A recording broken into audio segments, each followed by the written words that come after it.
seguimos acompañándote. Por supuesto queremos tener el dato social de esta jornada, de esta semana más bien, ¿no? Está Nacho Palaric del otro lado para contarte absolutamente todo acerca de esto. En este caso, ¿cuáles son los recortes, las cosas que las familias han tenido que dejar de lado, muchas veces necesitándolas, para poder superar o para por lo menos poder paliar un poco la inflación, ¿no? Cómo se han tenido que achicar en muchísimos rubros. Nacho, ¿cómo estás? Buenas noches.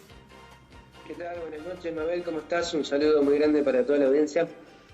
Sí, contame qué pasa con esto, ¿no? Porque uno empieza, digamos, de alguna manera a dejar de lado cosas que quizás eran recreativas, como poder tener el servicio de cable. El servicio de internet hoy en día es parte de nuestra vida porque nos permite estar comunicados, ni siquiera es un lujo, sino una posibilidad de comunicarnos. Para los chicos muchas veces la posibilidad de facilitarles la escolaridad en cualquiera de sus niveles o la formación académica, ¿no?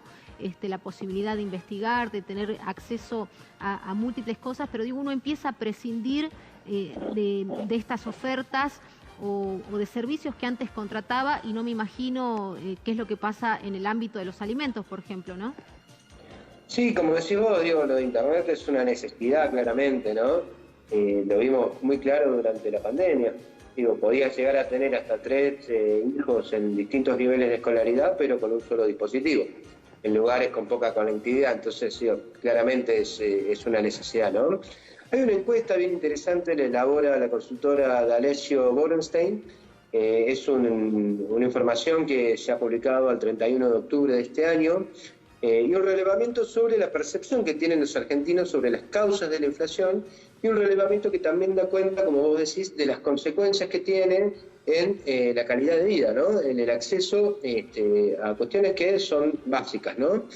Hay un descontento que se expresa, que es muy contundente, está dividido eso. Una parte tiene que ver, lógicamente, con la gestión de gobierno, es algo que venimos percibiendo respecto de todos aquellos quienes tienen responsabilidades en los ejecutivos, ¿no? Esta situación de crisis termina poniendo en jaque de alguna manera a quienes son gobernadores, presidentes, intendentes. Y ahí hay que ver también cómo se identifica en todo caso el origen de la suba de precios. Se percibe también una caída en los ingresos y claramente van modificándose y cambiando los hábitos de consumo. Respecto de esa percepción hacia adelante, hay algo que bueno, reafirma una percepción más cualitativa, si se quiere, que venimos planteando ya a lo largo de varios programas, y que tiene que ver con cómo te ves vos en todo caso de acá a los próximos 12 meses, ¿no? Quizás hasta hace un tiempo vos decías, a ver, si me rompo la espalda, si me rompo el lomo laburando, el próximo año, y quizás tenga la posibilidad de cambiar la motito, de hacer una ampliación en la galería de mi casa, de tener algunas perspectivas hacia adelante. Hoy la verdad que en este marco de crisis que se transita, con una inflación que seguramente va a llegar a los 3 dígitos el próximo mes, la verdad que la expectativa hacia adelante es bastante negra, ¿no es cierto? Hoy la gente se reconoce que va a estar peor. Y digo, eso es un dato muy duro de la realidad, porque que vos reconozcas que pese a todo el esfuerzo, a todo el trabajo que puedas llegar a realizar, te va a ir peor el año que viene, y la verdad que es un síntoma muy claro de la situación que se vive, ¿no?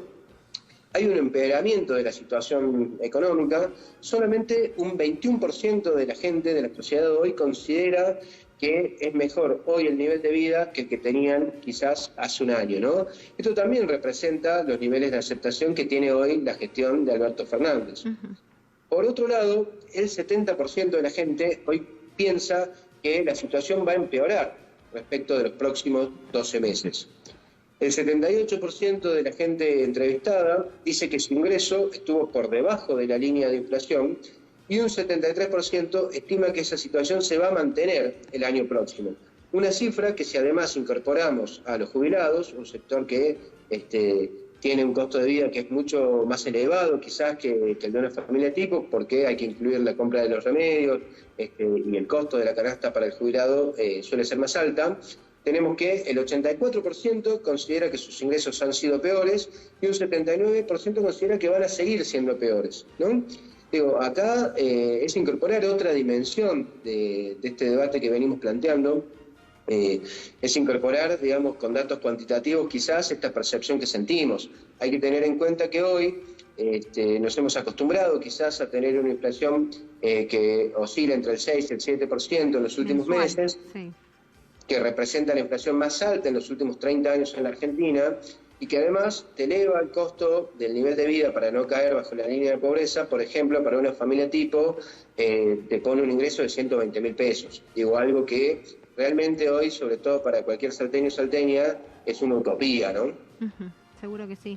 Nacho, ¿y dónde se dan estos recortes fundamentalmente? Vos que además conocés los datos del ISEPS y sabemos que el consumo de carne vacuna en un país que además es productor y exportador ha bajado numerosamente, ¿no? Es triste esta realidad porque, a ver, se han reducido hábitos de consumo. Depende de los sectores socioeconómicos, ¿no? Digo, en algún nivel, los sectores medio altos, porque digo, vamos en dirección a que la clase media prácticamente desaparezca, sí. Pero bueno, quienes tienen todavía algún nivel de ingreso que les permite otro pasar en términos económicos, van reduciendo las salidas, la compra de indumentaria, van posponiendo vacaciones en todo caso, reparaciones del hogar o el recambio o la compra de vehículos. Pero, digo, el impacto en los sectores populares, en los sectores de la economía informal, en los sectores que están bajo la línea de pobreza, bajo la línea de indigencia, lamentablemente lo que vemos que se reduce es la atención médica, es eliminar en todo caso el gasto en una prepaga, tiene que ver con la reducción en la compra de alimentos, algo que es muy grave, digo, empezar a reducir algunas de las 4 comidas básicas que hay que tener, reducción en el pago de servicios, celulares, el streaming, el cable. Quien antes quizás tenía un abono, hoy opta por la recarga de manera prepaga. Claro. En el caso de los jubilados, digo, la disyuntiva es muy triste: o comprás los remedios, o pagas los servicios, sí, o comés con algún nivel de frecuencia todos los días, ¿no? Qué tremendo. Entonces, digo, respecto al sector, y la cosa va cambiando, pero en definitiva la situación es tremenda, ¿no?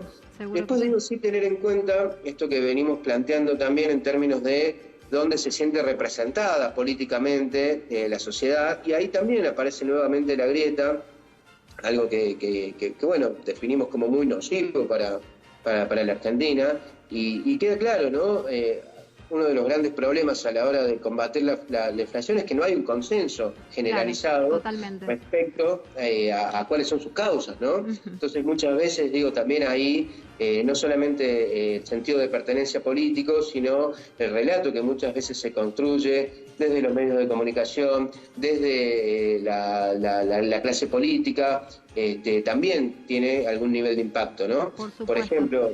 Claro, digo, Nacho, ahí voy a tener que cortar porque ya nos quedamos sin tiempo, pero te agradezco, ha quedado clarísimo la idea de dónde son los sectores que más vulneración han tenido y qué cosas han recortado, ¿no? Te agradezco muchísimo, como siempre, la participación. Gracias a vos, Mabel, un saludo grande y hasta el próximo viernes. Que estés muy bien, hasta luego. Bueno, así pasaba Nacho Palaric, ¿no? Rapidísimo, Fernando, que